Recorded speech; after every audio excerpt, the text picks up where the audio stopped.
अर्थसंकल्पाच्या विरोधामध्ये इंडिया आघाडीचं संसद भवनाच्या परिसरामध्ये आंदोलन। बजेटमध्ये इतर राज्यांवरती अन्याय केल्याचा खासदारांचा आरोप।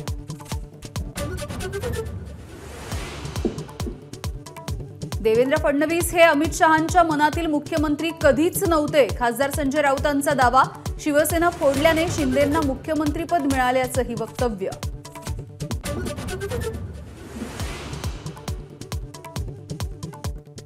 फडणवीसांच्या भेटीआधी उपमुख्यमंत्री अजित पवारांनी घेतली अमित शहांची भेट। विधानसभा निवडणुकीच्या तयारीबाबत चर्चा करण्यासाठी भेट झाल्याची माहिती।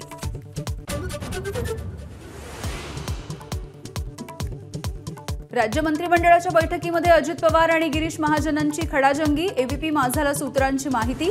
ग्रामविकास विभागाला वाढीव निधी मागताच अजित पवार आक्रमक।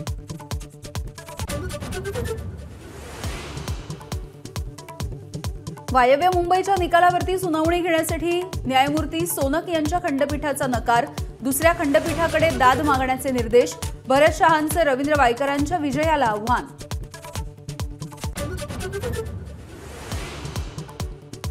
मार्जिन लोनमधून विरोधकांचे साखर कारखाने वगळण्यासाठी सहकार विभागाची हालचाल। संग्राम थोपटे आणि विवेक कोल्हेंचा कारखाना वगळणार असल्याची चर्चा।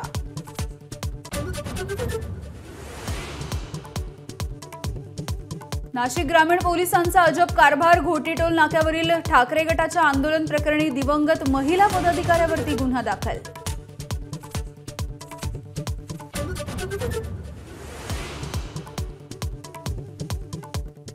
मनोज जरांगेंचं उपोषण स्थगित। मागण्या मान्य करण्यासाठी जरांगेंकडून सरकारला 13 ऑगस्टपर्यंतचा वेळ।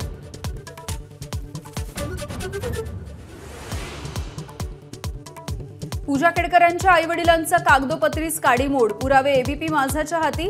नॉन क्रिमिलेअरचा लाभ घेण्यासाठी घटस्फोटाचा बनाव। पूजा केडकरांना दिव्यांगांचं प्रमाणपत्र देणारे चौकशीच्या फेऱ्यात। खोटं प्रमाणपत्र देणाऱ्या डॉक्टरांसह मदत करणाऱ्यांवरती गुन्हा दाखल होण्याची शक्यता।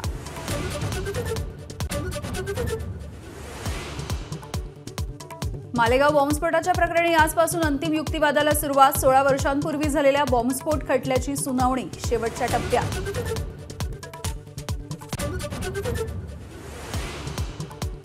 पंचगंगेसह कोल्हापूरमधल्या सर्वच नद्यांच्या पातळीमध्ये वाढ, तर चांदोलीच्या विसर्गामुळे वारणा पात्राबाहेर। अलमट्टी धरणामधून 2 लाख क्युसेक्स विसर्ग करणार। एबीपी माझा, उघडा डोळे बघा नीट।